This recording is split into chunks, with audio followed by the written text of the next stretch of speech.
कौटिल्य अर्थशास्त्र में विनय अधिकारक आधिकारिक अधिकरण है ना, विनयाधिकारिक अधिकरण। विनयाधिकारिक अधिकरण का अर्थ बता दीजिए क्या होता है। विनय मतलब विद्या। विनम्रता, और विनम्रता विद्या से आती है। विनय आधिकारिक अधिकरण में विद्या के बारे में बताया है, और भी बहुत कई प्रसंग है, परंतु मुख्य रूप से विद्या समुदेशः है, इसलिए प्रथम अधिकरण का नाम विनयाधिकारिक अधिकरण पड़ा। विद्या ददाति विनयम और विनयाद्याति पात्रताम, पात्रत्वात् धनम आपनोति, धनात् धर्मम ततः सुखम, याद ही होगा। प्रथम अधिकरण में विद्या समुदेशा पढ़ना है और आन्वीक्षिकी की स्थापना। आन्वीक्षिकी की स्थापना, पहले विद्या कितनी होती हैं, विद्या के विषय में बताया गया है। विद्याएं 4 होती हैं, आन्वीक्षिकी, त्रयी, वार्ता, दंडनीति चेति विद्या। आन्वीक्षिकी, त्रयी, वार्ता और दंडनीति विद्या होती हैं, विद्याएं हैं ये 4। आन्वीक्षिकी किसको बोलते हैं, त्रय किसको बोलते हैं, वार्ता किसको बोलते हैं और दंडनीति किसको बोलते हैं, यह है बताएगा आगे चल करके आन्वीक्षिकी स्थापना के अंतर्गत। अभी सामान्य रूप से जान जाइए। आन्वीक्षिकी बोलते हैं सांख्य योग और लोकायत को। सांख्य योगो लोकायतम चेति आन्वीक्षिकी। सांख्य दर्शन के प्रवर्तक कपिल मुनि जी हैं, योग के महर्षि पतंजलि, और चार्वाक दर्शन जिसको लोकायत बोलते हैं उसके प्रवर्तक बृहस्पति जी हैं। तीनों दर्शन को बोलते हैं आन्वीक्षिकी। सांख्य योगो लोकायतम चेति आन्वीक्षिकी। त्रयी, वेद 4 होते हैं परंतु 3 वेदों का ग्रहण होता है त्रयी में, ऋग्वेद, यजुर्वेद और सामवेद। तीनों वेद से त्रयी का ग्रहण है। वार्ता, व्यापार आदि के बारे में बताया गया है। वार्ता में दंड नीति, दंड नीति का, राज्य को चलाने के लिए दंड नीति का होना अत्यधिक आवश्यक है। दंड नीति, यहाँ पे दंड नीति जो शब्द है सिर्फ दंड के अर्थ में नहीं है, अपितु दंड का यहाँ पे दूसरा अर्थ भी है, कर ग्रहण किस तरह से किया जाए जिससे कि राज्य का संचालन सही तरह से हो। इनकम टैक्स का जो ध्येय वाक्य है कोश मूलो दंडः, वहां भी कोश मूलो दंडः, उसका अर्थ होता है कि राज्य का, किसी भी देश का, किसी भी राज्य का उन्नति के लिए कोष का होना, कोष का प्रबल होना बहुत जरूरी है। इसलिए इनकम टैक्स के वहां पे ध्येय वाक्य के रूप में कहा गया है कोष मूलो दंडः। यहां जो दंड शब्द का प्रयोग हुआ है दंड नीति से थी, दंड नीति में दंड शब्द का प्रयोग दंड देने के लिए ही नहीं है मात्र, अपितु कोष आदि की रक्षा के लिए है, कर के लिए है, टैक्स के लिए है।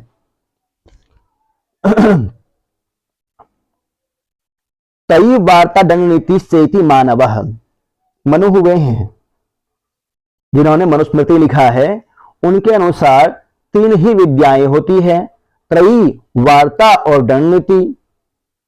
त्रयी, तीनों वेद, वार्ता, व्यापार आदि और दंड नीति, ये 3 ही विद्याएं हैं मनु के अनुसार। ये कहते हैं कि त्रयी विशेषो ही आन्वीक्षिकी, त्रयी के अंतर्गत ही आन्वीक्षिकी आ जाता है मनु के अनुसार। आन्वीक्षिकी में क्या क्या आता है, सांख्य, योग और लोकायत। सांख्य योगो लोकायतम चेति आन्वीक्षिकी ही। आन्वीक्षिकी में 3 ही हुआ सर ना, सांख्य, लोकायत और योग। जी, सांख्य योगो लोकायतम चेति आन्वीक्षिकी ही। त्रयी में 3 वेद और वार्ता में व्यापार के बारे में बताया गया है। दंड नीति में दंड, कोष, मूल इत्यादि के बारे में बताएगा।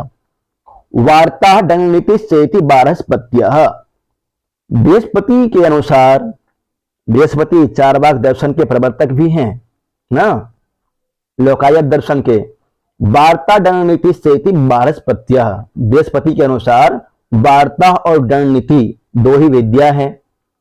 संवर्ण मात्रम ही त्रयी लोक यात्रा विदिति ही, संवर्ण मात्रम ही त्रयी लोक यात्रा विदिति, उनके अनुसार त्रयी तो संसार में लोक यात्राविद लोगों की आजीविका का साधन है। लोगों की आजीविका का साधन है सिर्फ त्रयी। वेद पढ़ो, मंत्र का उच्चारण करो, दान दक्षिणा लेकर के संसार का कल्याण करो। बृहस्पति के अनुसार सिर्फ आजीविका का साधन है। मनु मानते हैं त्रयी को, परंतु बृहस्पति नहीं मान रहे हैं। चाणक्य त्रयी को भी मानते हैं। दंड नीति रेखा विद्या इति औशनसा, औशनस शुक्राचार्य, शुक्राचार्य जो कि देवताओं के गुरु हैं, उनके अनुसार केवल दंड नीति ही विद्या है। एका विद्या इति दंड नीति रेखा विद्या इति औशनसः, औशनस के अनुसार दंड नीति ही विद्या है, अन्य सभी इनके अनुसार विद्या नहीं है। दंड नीति के अंतर्गत ही समाहित है सभी, दंड नीति से अलग नहीं है कुछ भी। तस्याम ही सर्व विद्यारंभा प्रतिबद्धा इति, दंड नीति में ही सारी विद्याएं आ जाती हैं, इसी मिल जाती हैं। संपूर्ण विद्याओं का स्थान एवं कारण स्वीकारा गया है दंड नीति को। किसके अनुसार? शुक्राचार्य के अनुसार। जी, शुक्राचार्य के अनुसार।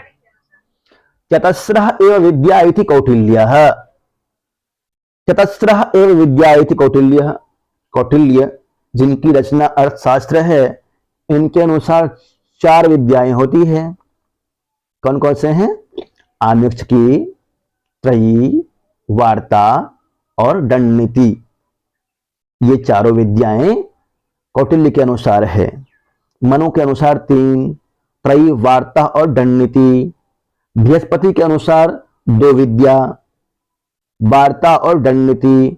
औशनस शुक्राचार्य के अनुसार एक विद्या, केवल दंड नीति।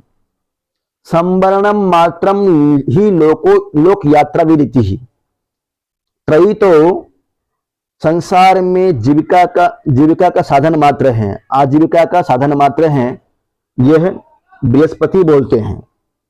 संवरणम मात्रम ही लोक यात्रा विदिति, ध्यान रखिएगा। इसमें से एक क्वेश्चन आएगा, अभी जो चार बात बताया मैंने, इसमें से एक क्वेश्चन आना है विद्या के बारे में, विद्या स्थापना।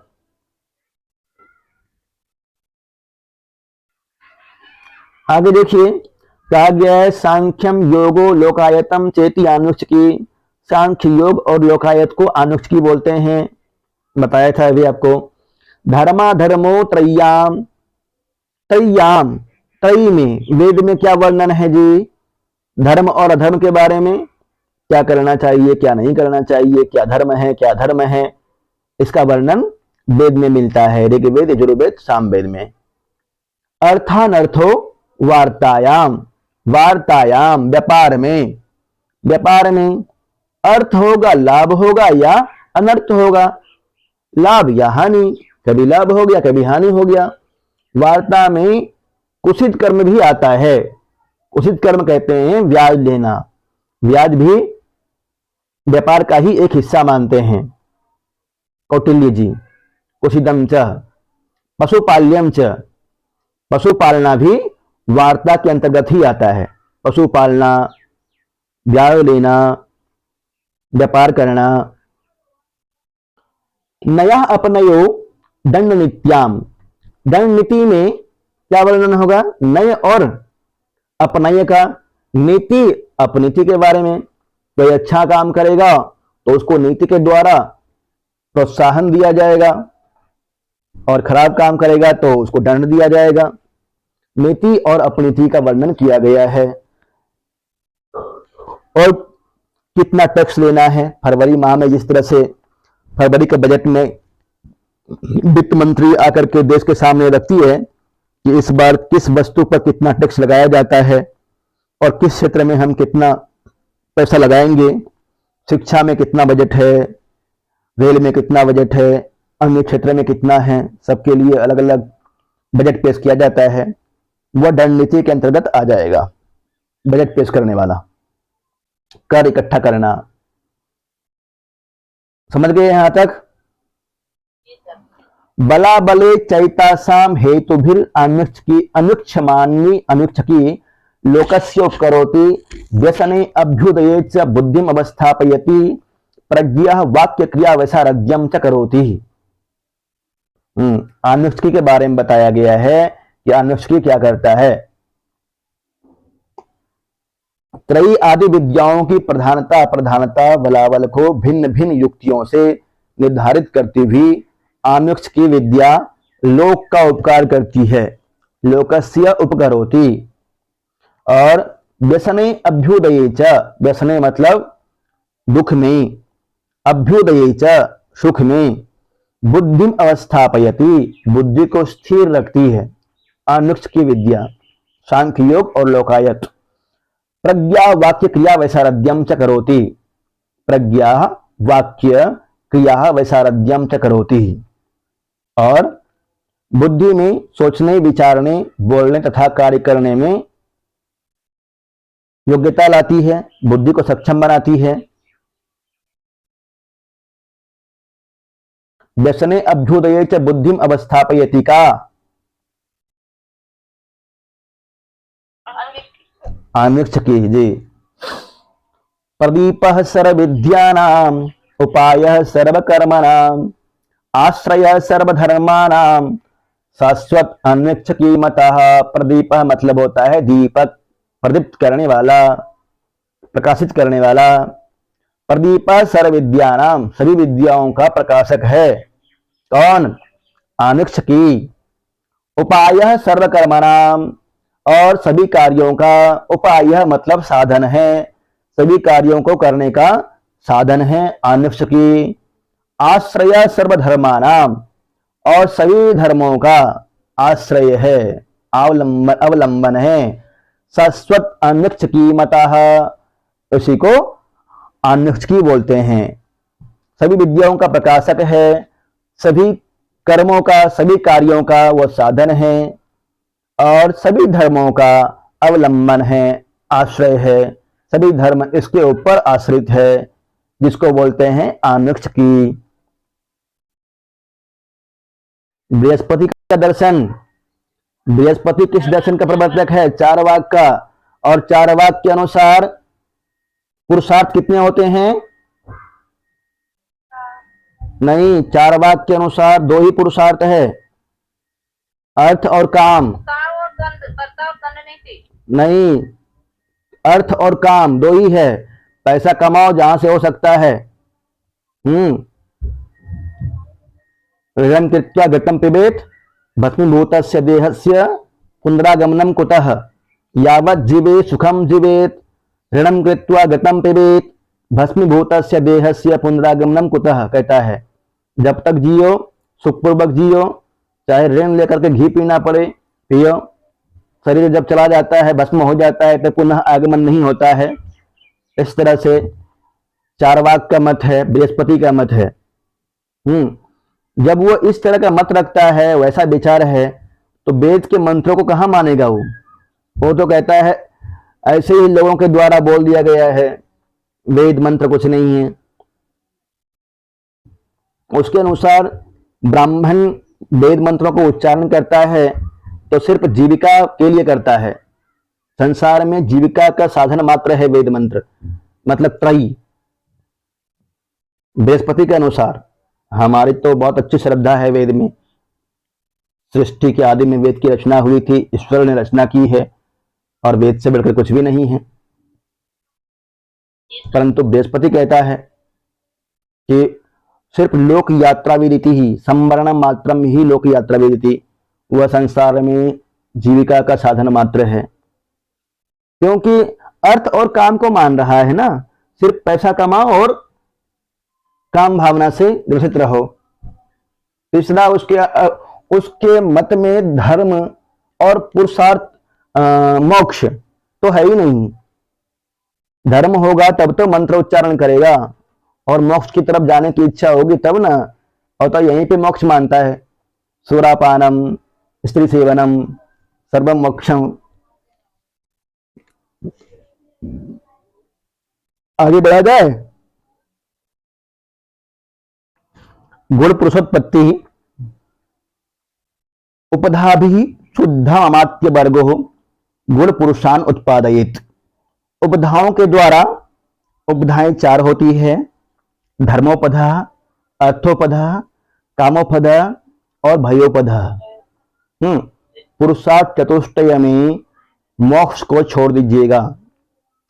मोक्षोपदा नहीं होता है, ध्यान रखिएगा। धर्मोपदा, अर्थोपदा, कामोपदा, भयोपदा होता है, मोक्ष की जगह पे भयोपदा। चारों उपदाओं के द्वारा अमात्य की नियुक्ति कर लेने के बाद गुप्तचर की नियुक्ति के विषय में बताया गया है। गुप्तचर 2 तरह के होते हैं, संस्थानिक गुप्तचर जो कि एक ही जगह पे रह करके गुप्तचर का काम करते हैं, और भ्रमणशील गुप्तचर जो कि घूम घूम करके जानकारी इकट्ठा करते हैं और राजा के पास आकर के समाचार देते हैं, उनको बोलते हैं भ्रमणशील गुप्तचर। संस्थानिक गुप्तचर 5 तरह के होते हैं और भ्रमणशील गुप्तचर 4 तरह के होते हैं। भ्रमणशील गुप्तचर तापस नामक गुप्तचर के सहायता करते हैं। आगे पढ़ेंगे, देखिए। कापटिक, उदास्थिक, गृहपतिक, वैदेहक, तापस, व्यंजनान इति सत्री तीक्ष्ण रसद भिक्षुकिश्च। कापटिक, उदास्थिक, गृहपतिक, वैदेहक और तापस ये संस्थानिक गुप्तचर हैं। सत्री, तीक्ष्ण, रसद और भिक्षुकी ये सभी भ्रमणशील गुप्तचर हैं। इसमें जहां पे निशान लगवाऊंगा, निशान लगा लीजिएगा। कापटिक गुप्तचर किसको बोलते हैं? परम मर्मज्ञ प्रगल्भस छात्र कापटिकः। परम मर्मज्ञ, परम मतलब अत्यधिक, मर्मज्ञ जो विद्वान होता है, बुद्धिमान होता है, और प्रगल्भस छात्र, प्रगल्भ छात्र जिसके अंदर विशेष प्रतिभा होती है, वैसा छात्र कापटिकः। परम मर्मज्ञ, बुद्धिमान, विशेष बुद्धिमान तरह का जो छात्र होगा, और यदि वह गुप्तचर का काम करने के लिए तैयार है, गुप्तचर का काम कर रहा है, उसे बोलेंगे कापटिक। विद्यार्थी के वेश में बुद्धिमान छात्र को बोलते हैं कापटिक गुप्तचर। हिंदी में लिखना चाहते हैं तो विद्यार्थी के वेश में रहने वाला गुप्तचर को बोलेंगे कापटिक गुप्तचर। संस्कृत में याद करना है आपको। परम मर्मज्ञ प्रगल्भस छात्र कापटिकः, बहुत सरल है। परम मर्मज्ञ प्रगल्भस छात्र कापटिकः। अगला याद करना है आपको, प्रव्रज्या प्रत्यवसितः, प्रज्ञा शौचयुक्तः उदास्थितः। जो याद करने वाला है और जो इंपोर्टेंट है वही पढ़ते चलते हैं। प्रज्ञा प्रत्यवसितः, प्रज्ञा शौचयुक्तः उदास्थितः। प्रज्ञा प्रत्यवसितः बुद्धिमान, सदाचारी। प्रज्ञा शौचयुक्तः सन्यासी के वेश में रहने वाले गुप्तचर को उदास्थित गुप्तचर कहा जाता है। सन्यासी है तो भी बुद्धिमान होना चाहिए, सदाचारी होना चाहिए। सदाचारी, बुद्धिमान, सन्यासी के वेश में रहने वाला गुप्तचर उदास्थित गुप्तचर कहलाएगा। पहला था कापटिक, विद्यार्थी के वेश में परंतु बुद्धिमान विद्यार्थी होना चाहिए, ये विशेषण है। इसी से तो गुप्तचर का काम थोड़ी हो जाएगा, कोई भी कर लेगा। बुद्धिमान विद्यार्थी जो होगा वही गुप्तचर के काम कर सकता है, और बुद्धिमान सदाचारी सन्यासी गुप्तचर का काम कर सकता है। सदाचारी नहीं, दुराचारी होगा तो गुप्तचर का काम नहीं कर पाएगा, वो वहीं फंस जाएगा। प्रव्रज्या प्रत्यवसितः, प्रव्रज्या प्रत्यवसितः, प्रज्ञा शौचयुक्तः उदास्थितः।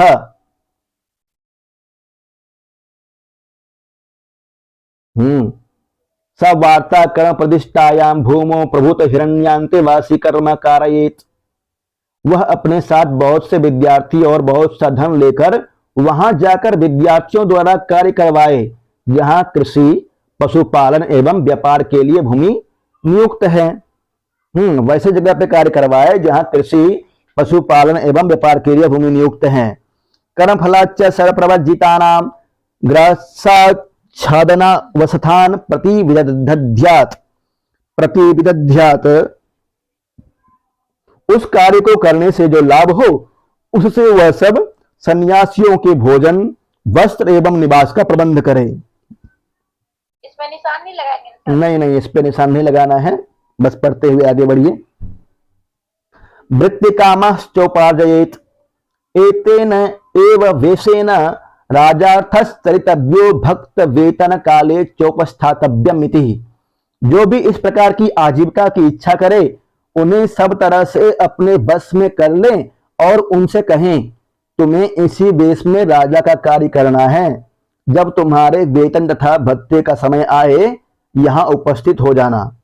इस तरह से अन्य लोग भी यदि कार्य करना चाहे तो उनको बोलना चाहिए। इतना उदास्थित गुप्तचर के रहने के बारे में बस लगा लीजिए कि जहां पे कृषि पशुपालन और व्यापार होता है वहां रहना चाहिए उसको। कृषि पशुपालन और व्यापार जहां होता है वहां पे उसको निवास करना चाहिए।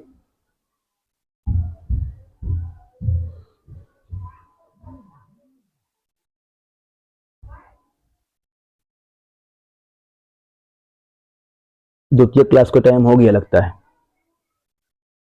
पढ़ लेते हैं इसको। नमस्ते सर। जी नमस्ते। आगे देखिए, काप्टिक उदास्तिक हो गया। तीसरा है गृहपतिक। कर्षको वृत्ति क्षीण प्रज्ञा शोच युक्त गृहपतिक व्यंजन। कर्ष का मतलब होता है किसान, वृत्ति क्षीण परंतु वह गरीब होना चाहिए। वृत्ति क्षीण वृत्ति से क्षीण हो, उसके पास धन दौलत नहीं हो, अधिक खेत नहीं हो उसके पास। और प्रज्ञा शोच युक्त परंतु वह बुद्धिमान होना चाहिए। गरीब किसान परंतु बुद्धिमान हो तो उसको बोलेंगे गृहपतिक। गरीब किसान के बेस में रहने वाले गुप्तचर को गृहपतिक कहते हैं। बुद्धिमान, पवित्र हृदय और गरीब किसान के बेस में रहने वाले गुप्तचर को गृहपतिक कहते हैं। निशान लगा लीजिएगा इस पे भी। सकृषि कर्म प्रतिष्ठायाम भूमो इति समानम पूर्वेन। वह कृषि कार्य के लिए नियुक्त भूमि में जाकर उदास्थित गुप्तचर के ही समान कार्य करें। वाणिज्य को वृत्ति क्षीण प्रज्ञा शोच युक्त वैदेहक व्यंजन। वाणिज्य को व्यापारी, वृत्ति क्षीण जिसका वृत्ति क्षीण हो गया हो, वह वृत्ति क्षीण हो, और प्रज्ञा शोच युक्त परंतु वह बुद्धिमान हो।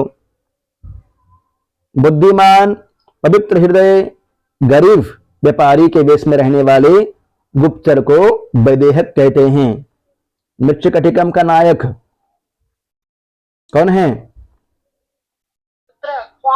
चारुदत्त। चारुदत्त गरीब व्यापारी है, पहले अमीर था परंतु बाद में जाकर गरीब हो जाता है। वैसे यदि तैयार होता है गुप्तचरिक काम करने के लिए, वैसे गुप्तचर को बोलेंगे वैदेहक गुप्तचर। सब वणिक कर्म प्रतिष्ठायाम भूमो इति समानम पूर्वे। जी बोलिए। अगला है मुंडो जटिलो वा वृत्ति कामस तापस व्यंजन। मुंडो जटिलो वा वृत्ति कामस तापस व्यंजन। जीविका के लिए सिर मुड़ाए या जटा धारण किए हुए राजा का कार्य करने वाला गुप्तचर ही तापस कहलाता है। मुंडो जटिलो वा, या तो वो जटा रखा हो या फिर मुंडित हो। श्वेतांबर, दिगंबर, जैनियों का दो संस्था है, दो तरह के जैनी होते हैं, श्वेतांबर और दिगंबर। परंतु यहाँ कहा गया है मुंडो जटिलोबा, या तो वह जटाधारी हो या फिर पूरी तरह से मुंडित हो। ऐसे गुप्तचर को बोलते हैं तापस गुप्तचर।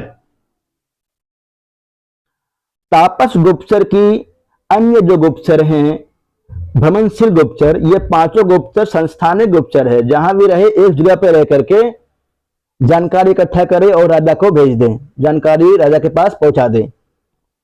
परंतु अन्य गुप्तचर जो कि भ्रमणशील गुप्तचर होंगे। ये सभी गुप्तचर क्षत्रिय, तीक्ष्ण, रसद, भिक्षुकी ये तापस नामक गुप्तचर की सहायता करते हैं। ध्यान रखिएगा।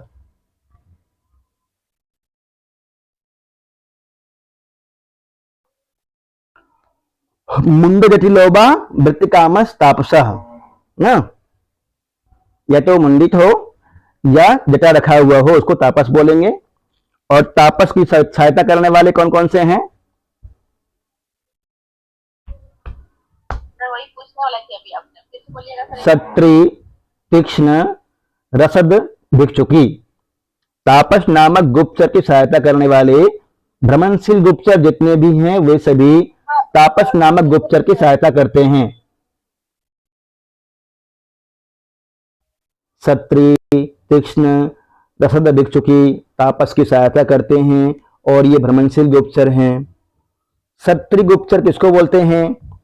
ये चास्य संबंधिनो अवश्य भर्तव्यास्ते लक्षणम अंग विद्याम जंभक विद्याम मायागतम आश्रम धर्म निमित्तम मंतरम चक्रम मित्यभियानः क्षत्रिणः संसर्ग विद्या वा। जो गुप्तचर अनेक विद्याओं में, अनेक शास्त्रों में, अनेक कलाओं में, इंद्रजाल आदि, शकुन शास्त्र, पक्षी शास्त्र, काम शास्त्र तथा तत्संबंधी नाचने गाने कला में निपुण हो उसको क्षत्रिय गुप्तचर बोलते हैं। अभी काप्टिक, उदास्तिक, गृहपतिक, वैदेहिक और तापस ये संस्थानिक गुप्तचर के बारे में पढ़े जो कि 500 इकट्ठा रहते हैं। अब जो पढ़ रहे हैं तापस नामक गुप्तचर की सहायता करने वाले भ्रमणशील गुप्तचर के बारे में।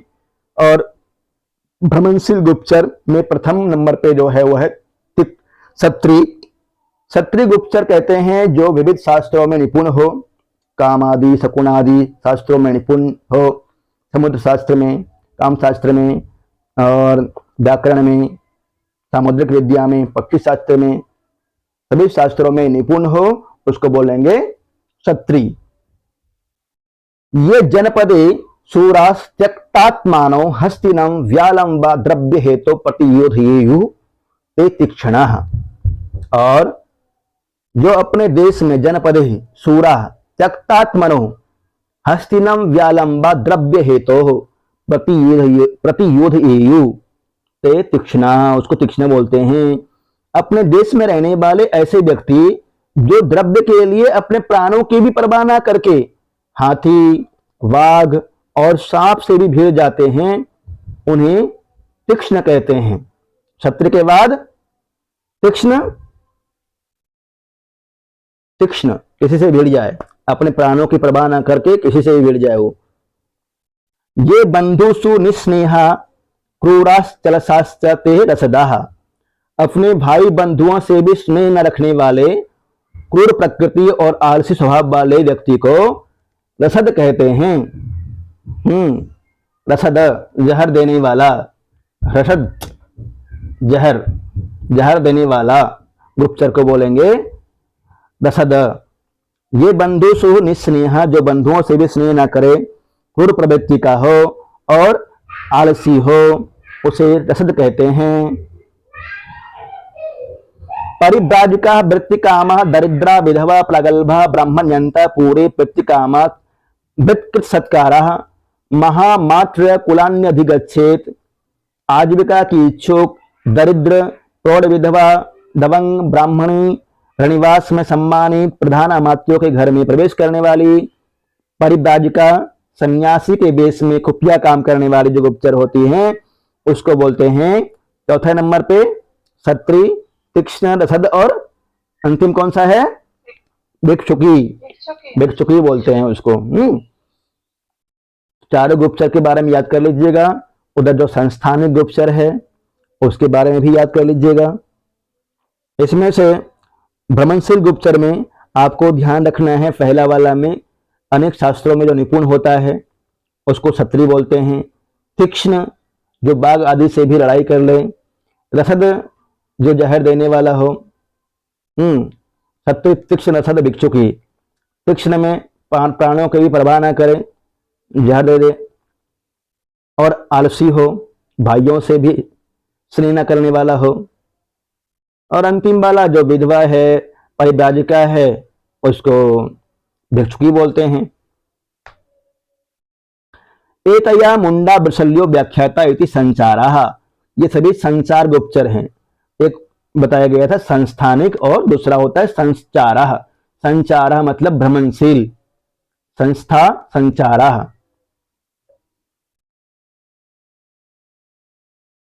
महत्वपूर्ण तथ्य, कौटिल्य के अनुसार अर्थ का अभिप्राय है मनुष्यों की वस्ती, दिया हुआ है यहाँ पे, अर्थात वह प्रदेश जिसमें मनुष्य बसते हैं।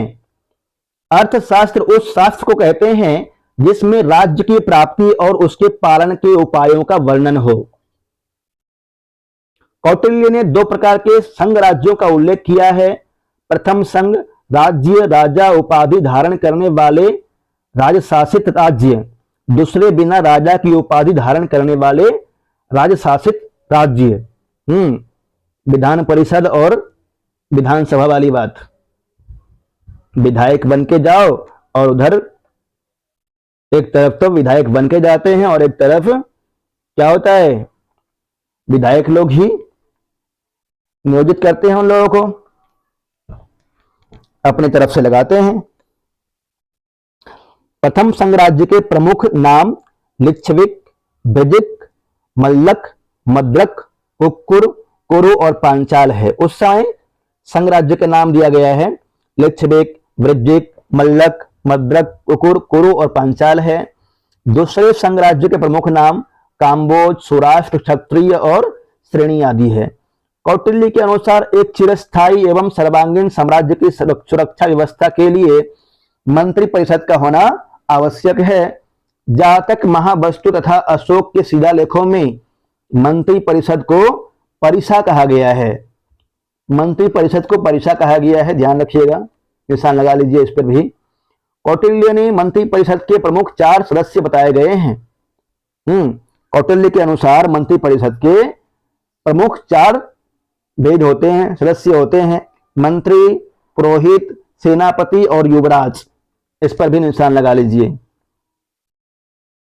कौटिल्य ने मंत्री परिषद के प्रमुख 4 सदस्य बताए हैं, मंत्री, पुरोहित, सेनापति और युवराज। इनके अतिरिक्त पौर, जानपद आदि परिषद के सदस्य होते हैं।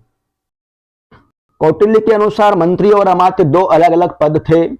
कौटिल्य ने राज्य अधिकारियों को 3 भागों में विभक्त किया है।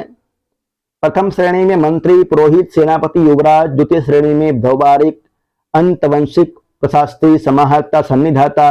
और तृतीय श्रेणी में प्रदेष्टा, नायक, पौर, व्यवहारिक, कामातिक, सभ्य, दंडपाल, दुर्गपाल तथा अंतपाल आदि।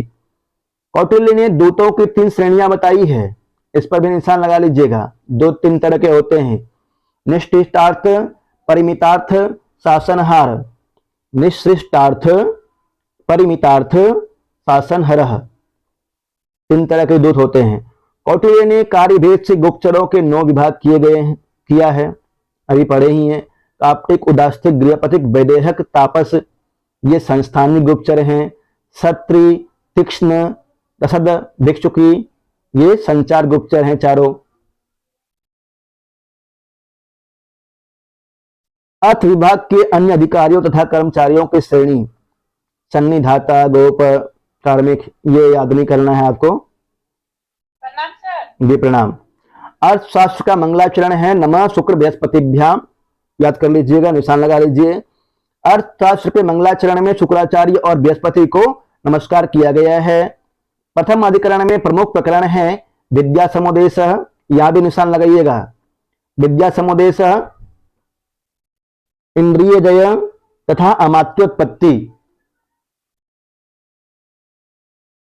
प्रथम अधिकरण में जो मुख्य प्रकरण है विद्या समुदेश, इंद्रिय जय और अमात्योत्पत्ति है। द्वितीय अधिकरण में प्रमुख प्रकरण है दुर्ग विनिवेश। पंचम अधिकरण में दंड व्यवस्था नामक प्रकरण महत्वपूर्ण है।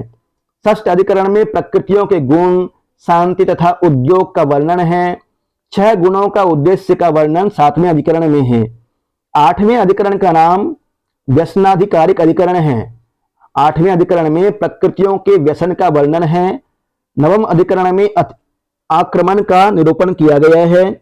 दसम अधिकरण में छावनी का निर्माण, दंड व्यूह, मंडल व्यूह, प्रकृति व्यूह इत्यादि का रचना बताया गया है। भेदक प्रयोग तथा उपांशु दंड का वर्णन एकादश अधिकरण में है। द्वादश अधिकरण में दूत कर्म, मंत्र युद्ध, शस्त्र, अग्नि और रथों के विषय में बताया गया है। 13वें अधिकरण में उपजाप, योग वामन, शत्रु के दुर्ग को तोड़ना इत्यादि का वर्णन है। अर्थशास्त्र के संभावित प्रश्न जो आ सकते हैं। अर्थशास्त्र के अनुसार 4 विद्याएं कौन कौन सी हैं? आन्वीक्षिकी, त्रयी, वार्ता और दंडनीति। अभी पढ़ करके आए हैं और याद भी हो गया होगा आपको, याद कर लीजिएगा अच्छी तरह से। मनु संप्रदाय कुल कितने विद्याओं को मानते हैं? 3 विद्या को, त्रयी, वार्ता और दंडनीति। यहां आपको ध्यान रखना है, मनु के अनुसार आन्वीक्षिकी त्रयी के अंतर्गत ही समाहित है। आचार्य बृहस्पति कितने विद्याओं को मानते हैं? आचार्य बृहस्पति 2 विद्याओं को मानते हैं, वार्ता और दंडनीति।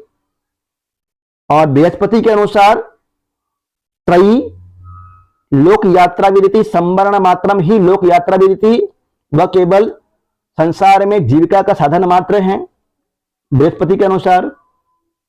वार्ता तथा दंडनीति को विद्या कौन मानता है? आचार्य बृहस्पति। केवल दंडनीति को विद्या कौन मानता है? शुक्राचार्य। चारों विद्याओं आन्वीक्षिकी, त्रयी, वार्ता, दंडनीति को कौन मानता है? आचार्य कौटिल्य। आन्वीक्षिकी विद्या के अंतर्गत कौन कौन से दर्शन आते हैं? सांख्य, योग और लोकायत। सभी विद्याओं का प्रदीप कौन है? प्रदीप सर्व विद्यानाम, उपाय सर्व कर्मणाम, आश्रय सर्वधर्माणाम, शाश्वत अन्वीक्षिकी मतः। ये वाला श्लोक याद कर लीजिएगा, पीछे दिया गया है। सभी कार्यों का साधन और सब धर्मों का आश्रय किस विद्या को माना गया है? आन्वीक्षिकी को। प्रदीप सर्व विद्यानाम किस ग्रंथ से लिया गया है? कौटिल्य अर्थशास्त्र से। प्रथम अधिकरण का नाम विनयाधिकारिक अधिकरण है। स्थायी गुप्तचरों की संख्या कितनी होती है? 5 होते हैं स्थायी गुप्तचर, काप्टिक, उदास्तिक, गृहपतिक, वैदेहिक और तापस। स्थायी गुप्तचरों के क्या नाम हैं? बताई दिया अभी। दूसरों के रहस्यों को जानने वाला प्रगल्भ और विद्यार्थी की वेशभूषा में कौन सा गुप्तचर रहता है? काप्टिक। सन्यासी के वेश में कौन सा गुप्तचर निवास करता है? उदास्तिक। किसान के वेश में रहने वाले गुप्तचर का क्या नाम है? गृहपतिक। व्यापारी के वेश में कौन सा गुप्तचर निवास करता है? वैदेहक। सिर मुंडाई या जटा धारण करके कौन सा गुप्तचर रहता है? तापस। काम शास्त्र तथा तत्संबंधी नाचने गाने कला में कौन गुप्तचर निपुण होता है? क्षत्रिय गुप्तचर। अनेक शास्त्रों में निपुण होता है क्षत्रिय। और संचार गुप्तचर तापस नामक गुप्तचर की सहायता करते हैं। क्षत्रिय तीक्ष्ण रसद भिक्षुकी, इसका भी ध्यान रखिएगा। प्राणों की परवाह न करके हाथी, बाघ और सांप से कौन सा गुप्तचर भिड़ जाता है? तीक्ष्ण नामक गुप्तचर भिड़ जाता है। क्रूर प्रकृति और आलसी स्वभाव वाला कौन सा गुप्तचर होता है? रसद जी। क्षत्रिय, तीक्ष्ण, रसद, परिव्राजिका, मुंडा तथा बिस्ली किस गुप्तचर के अंतर्गत आते हैं? संचार गुप्तचर के अंतर्गत आते हैं। अर्थशास्त्र बिंदुवार अध्ययन। कौटिल्य लेखक थे अर्थशास्त्र के। कौटिल्यस्य अपर नाम किम? चाणक्यः, विष्णुगुप्तः। और इसके पिता का नाम चाणक्य। कौटिल्य का अर्थशास्त्र कितने अधिकरणों में विभाजित है? प्रकरण 180 है, अध्याय 150 है अध्याय जी। अर्थशास्त्रस्य प्रथमाधिकरणं वर्तते विनयाधिकारिक अधिकरणं। विनय शब्दस्य को अर्थः। विनय शब्द का अर्थ क्या होगा? विनयाधिकारिक अधिकरण।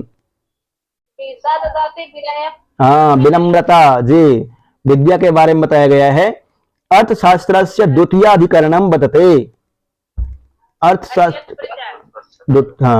अर्थशास्त्रस्य तृतीयाधिकरणं वर्तते धर्मस्थीयम्। 15 अधिकरणों के नाम याद कर लेना है, बार बार कह रहे हैं, ध्यान रखिएगा। अर्थशास्त्रस्य तृतीयाधिकरणं वर्तते धर्मस्थेयम्, अर्थशास्त्रस्य चतुर्थाधिकरणं वर्तते कंटकशोधनम्। कौटिल्य नाम्ना व्यवह्रियते चाणक्यः। अर्थशास्त्रे विद्यासमुदेशः कुत्र वर्तते? विद्यासमुदेशः विनयाधिकारिक अधिकरणे। विद्या से तो विनम्रता आती है, मतलब अधिकरण में ही है, विनयाधिकारिक अधिकरण में। दुर्ग विनिवेशः कुत्र उपदिष्टः? दुर्ग विनिवेशः अध्यक्ष प्रचारे द्वितीय अधिकरणे। जी। इंद्रिय जयः अर्थशास्त्रे कुत्र उपदिष्टः? विनयाधिकारिक अधिकरणे। कौटिल्यार्थ शास्त्रानुसारेण आन्वीक्ष की विद्या अस्ति। आन्वीक्ष की विद्या सांख्यम योगो लोकायतम च। कौटिल्यार्थ शास्त्रानुसारेण कीदृशो दंडः सर्वाधिक प्रजाम उद्वेजयति। कौटिल्य के अर्थशास्त्र के अनुसार किस तरह का दंड प्रजा को उत्तेजित कर देता है? तीक्ष्ण दंड जो होता है वह प्रजा को उत्तेजित करने वाला होता है। तीक्ष्ण दंड का प्रयोग नहीं करना चाहिए। कौटिल्य के अनुसार भी यही मत है। अमात्य परीक्षा पायेषु नास्ति। अमात्य के परीक्षोपाय में धर्मोपद, अर्थोपद, कामपद, भयोपद है, परंतु मोक्षोपद नहीं है। कति आळको भवेद द्रोणः। चतुर आळका भवेद द्रोणः। ये नेट का प्रश्न पत्र है, इस तरह का क्वेश्चन नहीं आना चाहिए यहाँ। ये वाला जो क्वेश्चन आया था, कति आळको भवेद द्रोणः, चतुर आळका भवेद द्रोणः। दाय भाग में श्रेष्ठ भाग का अधिकारी पुत्र होता है। ज्येष्ठ पुत्र जो होता है वह दाई भाग में श्रेष्ठ अधिकारी होता है। पुत्रों में कौन श्रेष्ठ होता है? औरस पुत्र। अपने से उत्पन्न पुत्र ही श्रेष्ठ माना जाता है, औरस। अमात्योत्पत्ति कुत्र उपदिष्टा? विनयाधिकारी के। किस तरह क्वेश्चन आते हैं देख लीजिए। दंड नीते अपरम नाम किम? दंड नीते अपरम नाम कौटिल्य अर्थशास्त्रम। अमात्यानां शौच ज्ञानार्थम कौटिल्येन उपधासु या न निर्दिष्टा। मोक्षोपद को नहीं मानते हैं, भयोपदों को मानते हैं, भयोपदों को मानते बिल्कुल सही। मंत्री परिषदम द्वादशः अमात्यान कुर्वित इति कस्य मान्यता? मानवानां। मनु का मान्यता है। समयाचारिकम कुत्र उपदिष्टम अर्थशास्त्रे। समयाचारिक अर्थशास्त्र में कहाँ पे उपदिष्ट है? योग वृत्ति, योग वृत्त नामक अधिकरण में। कौटिल्येन योग गुण पुरुषेषु न निर्दिष्टः। कौटिल्य ने गुप्तचरों में जिसके बारे में नहीं बताया है, काप्तिक, उदास्तिक, गृहपतिक, वैदेहिक, तापस, क्षत्रिय, तीक्ष्ण, रसद, भिक्षुकी, इसके बारे में बताया है, परंतु कार्मिक के बारे में नहीं बताया है। संधि कर्म कुत्र उपदिष्टम? संधि कर्म 60 गुणी, 60 गुणी में बताया गया संधि कर्म। संधि, यान, आसन, संश्रय, द्वैधी भाव, संश्रय, ये 6 तरह के होते हैं। संधि, यान, आसन, सप्त प्रकृतयः, 60 गुण, 6 गुण। कौटिल्य के अर्थशास्त्र में किस पहलू पर प्रकाश डाला गया है? राजनीतिक नीतियों पर। अमात्य परीक्षाया कतिविधा उपायः? चतुर्विधा उपायः। कौटिल्यानुसारम विद्या सन्ति चतुर्विधा। अर्थशास्त्रे आन्वीक्ष की त्रयी वार्तानां योगक्षेम साधनो भवति। दंडः। योगक्षेम साधनो भवति दंडः। तीनों का याद कर लेना है आपको। उसके बाद जो है कि आन्वीक्ष की किसको बोलते हैं, ये वाला भी याद कर लेना है आपको। सांख्य योगो लोकायतम से, और त्रयी धर्मा धर्मो त्रय्याम, वार्तायाम अर्थानर्थो वार्तायाम, नयः अपनयो धर्मनीत्याम। कौटिल्यानुसारम त्रयी के संवर्ण मात्रम मन्यन्ते ही बारहस्पत्यः। प्रश्न आ गया है, देख लीजिए, वहां बताए थे हम आपको। कौटिल्य के अनुसार त्रयी के संवर्ण मात्रम मन्यन्ते बारहस्पत्यः मन्यन्ते। कौटिल्यानुसारम मानवः काम विद्याम पृथक न मन्यन्ते। आन्वीक्षकी को अलग से नहीं मानता है वो, आन्वीक्षकी को त्रय के अंतर्गत ही मानता है मनु। कौटिल्येन विधे चत्वारः चरणः स्वीकृताः। कौटिल्य ने विधि के 4 चरण स्वीकार किया गया है। कौन सा? धर्म, व्यवहार, चरित्रम, राजशासनंस। धर्म, व्यवहार, चरित्र और राजशासन। अर्थशास्त्रात् बलवत् किम? अर्थशास्त्र से बलवान क्या होता है? धर्मशास्त्रम। जी, यह प्रश्न भी आया हुआ है। अक्षपटलाध्यक्षस्य कार्यमासीत्। अक्षपटलाध्यक्ष का कार्य होता है आय व्यय विवरणस्य रक्षणम। आय व्यय के विवरण का रक्षण करना काम होता है अक्षपटलाध्यक्ष का। नीति विषयक ग्रंथस्य कर्ता शुक्राचार्यः। कौटिल्येन सेनाया श्रेण्यः कतिधा उल्लिखिताः। सेना की 7 श्रेणियां बताया है कौटिल्य ने। अधोलिखितेषु क्रमः कुत्र पालितः? संधि, विग्रह, यानम, आसनम। जी। अर्थशास्त्रे उद्धृतं पितृपैतामहान् अमात्यान् कुर्वीत इति मतम कस्य। ये प्रश्न नेट में पूछता है इस तरह से, कौन बदंतस्य का मत है। जिस तरह से यहाँ विद्या के बारे में अलग अलग मत दिया गया है, वहां अमात्य की उत्पत्ति के बारे में भी अलग अलग आचार्यों का अलग अलग मत है। अर्थशास्त्रे उद्धृतम सह अध्यायनो अमात्य कुर्वीत इति मतम कस्य। सहपाठी को अमात्य के पद पर नियुक्त करना चाहिए, यह मत किसका है? भारद्वाज का। अमात्यानां शौच ज्ञानम कथम ज्ञातव्यम इति कौटिल्यः अभिप्रेति। उपधा भी उपधाओं के द्वारा। तय्या ही दक्षितो लोकः प्रसीदति न सीदति इति कस्याभिप्रायः। त्रय के द्वारा ही यह संसार स्थित है, रक्षित है। प्रसीदति न सीदति कौटिल्य के अनुसार। कौटिल्यानुसारम कह मंत्रम श्रोतुम न अर्हति। अश्रुत शास्त्रार्थः मंत्रम श्रोतुम न अर्हति। कौटिल्य अर्थशास्त्रे अर्थ शब्द से को अर्थः। आया ना प्रश्न। मनुष्यवती भूमि। अर्थशास्त्रानुसारेण वार्ता शब्दस्य अर्थः कः? वार्ता शब्दस्य कृषि, पशुपाल्यम और वाणिज्यम च। कौटिल्य अर्थशास्त्रे सर्वविद्यानां प्रदीपः सर्वकर्मणाम् उपायः सर्वधर्माणां च आश्रयः का विद्या प्रोक्ता आन्वीक्षकी।